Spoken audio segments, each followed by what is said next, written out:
Siska Untari dari SMA 15 Bekasi akan melaksanakan PPL 2. Assalamualaikum warahmatullahi wabarakatuh. Waalaikumsalam warahmatullahi wabarakatuh. Ketemu lagi nih sama Bu Siska di Pelajaran Kimia. Apa kabar hari ini? Baik semua? Alhamdulillah kalau baik semua. Mudah-mudahan selalu diberikan kesehatan ya. Biar hari ini mendapat keberkahan, alangkah baiknya kalau kita memulai dengan berdoa terlebih dahulu. Silahkan ketua kelasnya untuk pimpin berdoa. Akbar. Sebelum kita mulai pelajaran kali ini, mari kita menurut agama dan kepercayaan kita masing-masing berdoa dimulai. Mengerti salam. Assalamualaikum warahmatullahi wabarakatuh. Waalaikumsalam warahmatullahi wabarakatuh. Udah kita absen terlebih dahulu ya. Adil masuk. Hadir Bu. Hadir. Oke. Akbar. Hadir Bu. Amelia Dwi. Hadir Bu. Iko. Hadir Bu. Zahra. Sebelum mulai pembelajaran, Ibu mau nanya dulu nih sama kalian. Ada yang tahu nggak berapa pH asam? Boleh? Ada yang tahu? Ayo, kurang dari 7, kurang dari 7. Berapa Duta? Di bawah 7, berarti kurang dari 7. Oke, kalau pH basah? Nah, lebih dari 7. Lanjut. Anda makan bakso? Nah, mungkin salah satu makanan kesukaan kalian, ya. Oke, ini ada nih gambar bakso. Yang bolong dikasih gambar bakso, enak banget ya. Oke, pernahkah kalian menambahkan cuka ke dalam bakso? Pernah. Ada yang pernah, ada yang nggak pernah. Oke, yang pernah, rasa baksonya berubah nggak? Berubah. Lebih apa? Lebih asam. Lebih apa? Asam. Di sini kita akan mengidentifikasi beberapa bahan di kehidupan sehari-hari. Apakah dia termasuk asam atau basa dengan menggunakan indikator buatan dan indikator alami. Selain kita mengidentifikasi dia asam atau basa, nantinya juga kita akan mengelompokkan. Kita juga akan melihat gimana sih sifatnya asam atau basa ini. Kalau di Google Form ada 5 soal yang harus kalian kerjakan tentang materi indikator asam basa. Ya, Zak, silakan di-share, Zak.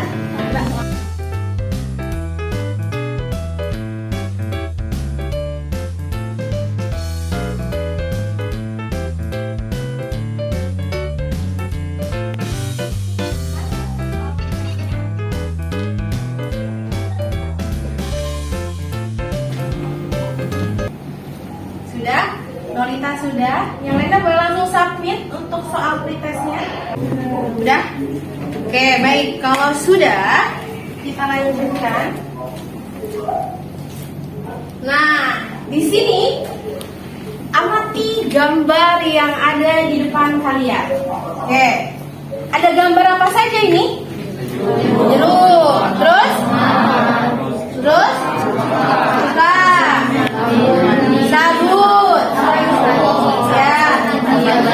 Ya, kita menemukan bahan-bahan ini di kehidupan sehari-hari. Sering ya. Ini sering.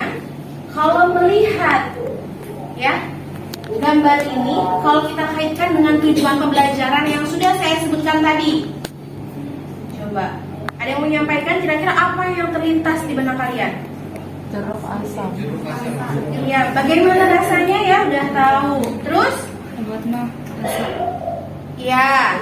Terus katanya ada yang basah Bu, gitu kan? Ada yang asam. Sertifikasi dia itu sifatnya asam atau basah. Nah, cocok dengan praktikum kali ini. Jadi kita akan mengidentifikasi nih bahan-bahan di kehidupan sehari-hari dengan menggunakan indikator.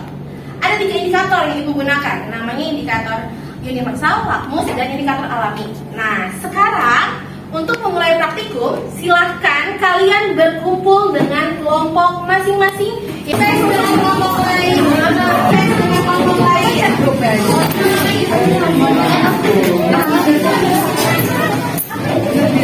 sambil memposisikan kelompok masing-masing.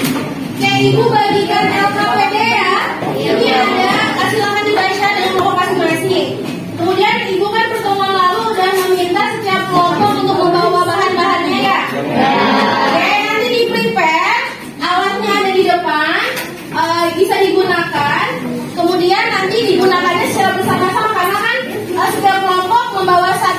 Bagi-bagi kemarin ya? Iya.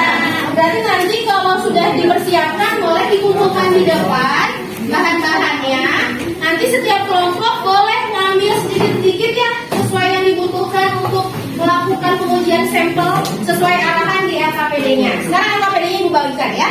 Nanti Ibu dampingi kira-kira apa yang Dipa.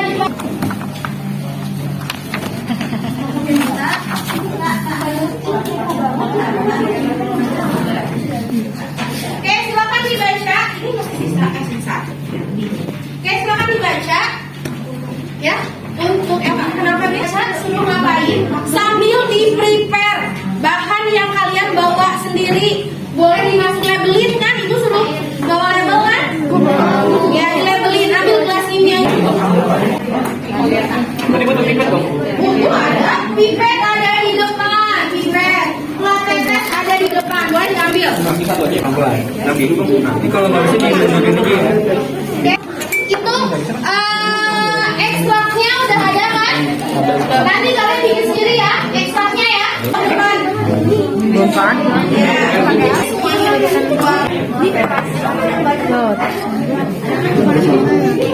Boleh teman-temannya ada yang langsung nih.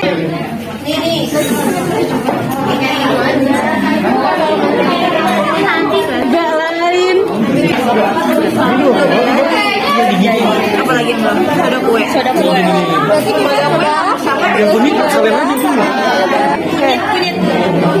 Dia masih di ini. Kolnya lagi di ini udah. Nih udah sini sabunnya udah ada 4. Yang kolnya udah. Jangan itu perbatasan kerja terus. Ini ada sabunnya masih di itu. Nah apa ini? Bisa soda ini. Pastikan semuanya bersih. Bisa dipakai 2 kali.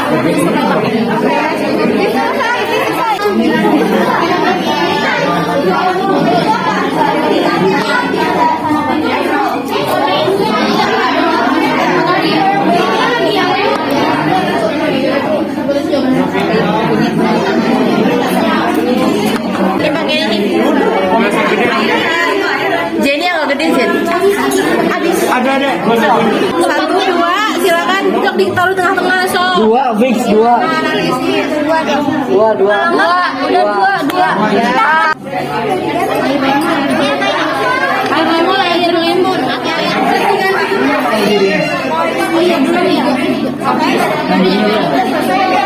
Sama air jeruk perasa jeruk. Merah jadi biru dicampur. Oke, sip. Ini biru ya? Enggak apa-apa ya, Bapak. Jendelanya dibuka aja. 9. Orangnya lebih muda ini 9 ya.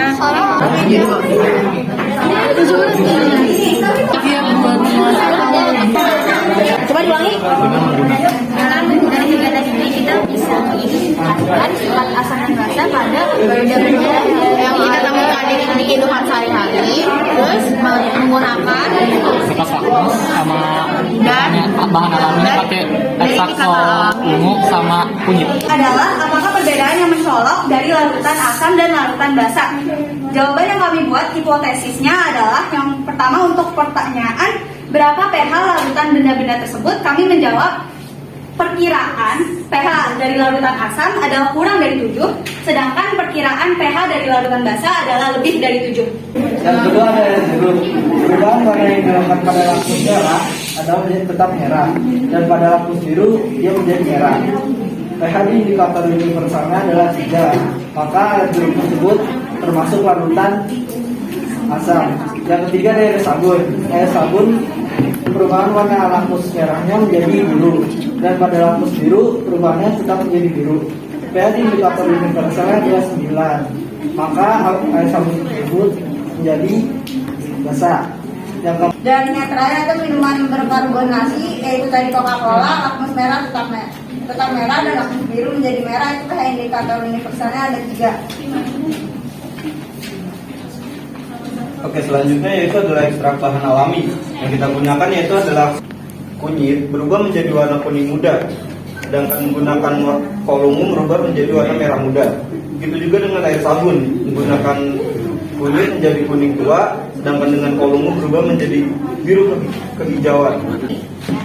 berdasarkan percobaan yang telah dilakukan, yang pertanyaan pertama, kelompokkan larutan-larutan tersebut. Yang untuk yang asam ada air sirup, cuka, dan berkarbonasi. Untuk yang larutan basa ada air sabun, soda kue, dan obat mah. Nomor analisis sifat larutan asam dan basa berdasarkan data percobaan menurut lakmus, air jeruk, larutan cuka, minuman berkarbonasi bersifat asam karena dapat mengubah lakmus biru menjadi merah. Lalu yang menurut lakmus, air sabun, larutan soda kue, obat cair bersifat basa karena dapat mengubah kertas lakmus merah menjadi biru. Melihat data percobaan, sifat asam memiliki rasa yang asam, sedangkan basa memiliki rasa yang pahit. Untuk larutan asam, pH-nya kurang dari 7. Dan untuk larutan basa, pH-nya lebih dari 7. Yang bersifat licin seperti sabun cenderung bersifat basa. Sampaikan kesimpulannya. Berdiri dari kursinya aja langsung di situ. Boleh, siapa yang berani menyimpulkan? Ini kita dapat mengetahui sifat asam dan basa dari zat-zat atau benda-benda yang ada di kehidupan sehari-hari menggunakan indikator kertas lakmus, indikator alami yaitu berupa ekstrak kol dan kunyit, dan indikator universal. Dengan indikator universal, Indikator alami itu yang tadi kalian gunakan. Ada kunyit sama kol ungu. Sebenarnya banyak indikator alami yang bisa digunakan. Ada kulit manggis, bunga sepatu, bunga bougainville, pacar air, itu alami. Jadi hanya indikator yang mengalami perubahan warna saja yang bisa dikatakan sebagai indikator alami yang bisa digunakan. pH yang sesuai dengan perubahan warnanya. Ya. Ada PP yang disebutnya ada bromtimol biru, terus ada metil merah, metil jingga juga ada. Silahkan boleh kembalikan kursinya ke sedia kala. Silahkan posisinya.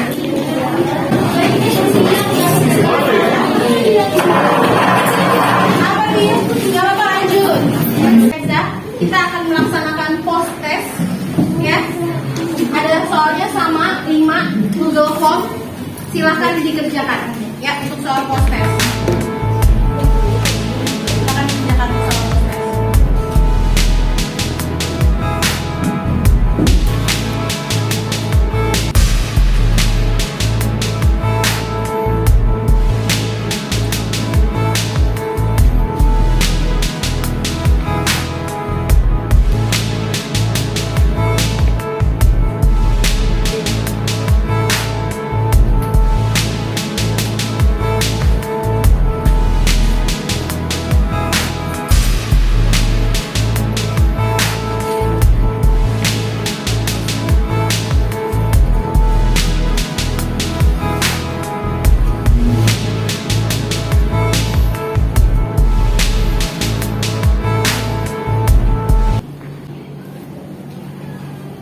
Pertanyaan tambah refleksi, apa yang sudah kamu pelajari dalam pembelajaran ini? Jadi pengalaman apa sih yang sudah kalian dapatkan pada pembelajaran ini? Coba siapa yang mau menyampaikan? Yang pertama itu kita bisa nyoba-nyoba alat kimia. Yang biasanya kita pengen dari kelas 10 tapi gak kita dapetin. Yang kedua kita bisa tahu asam basa perbedaannya, terus bisa mencampur-campurkan larutan. Itu tuh menurut aku seru banget, apalagi warnanya berubah, itu ada kepuasan tersendiri. Ya. Yang ketiga itu udah pasti ilmunya, kita bisa lebih tahu sifat-sifat dari asam dan basa, dan apa aja sih alat-alat atau bahan-bahan yang ada di sekitar kita yang bisa digunakan untuk praktikum kali ini. Oke, terima kasih. Beri tepuk tangan. Jadi pada kegiatan pembelajaran hari ini adalah ternyata bukan cuma ilmuwan saja yang bisa membuktikan pH dari satu larutan. Ternyata kita juga bisa melakukannya dengan bahan-bahan yang bisa di sekeliling kita, jadi kita bisa lakukan dengan mudah, dan ternyata kita bisa tahu alat-alat baru yang belum kita pelajari, misalnya bisa mencoba hal-hal baru dan juga pengalaman seru bersama teman-teman. Apabila kita mengetahui bahwa hasil dari percobaan kita berhasil, itu sangat menyenangkan bagi saya pribadi. Oke, terima kasih. Tepuk tangan. Pada pertemuan yang akan datang, kita akan berlanjut ke materi asam basa juga, tapi kita mulai masuk ke materi menghitung pH asam basa, ya. Dengan pelajaran kita kali ini, marilah kita beragama dan kita masing-masing. Berdoa dimulai.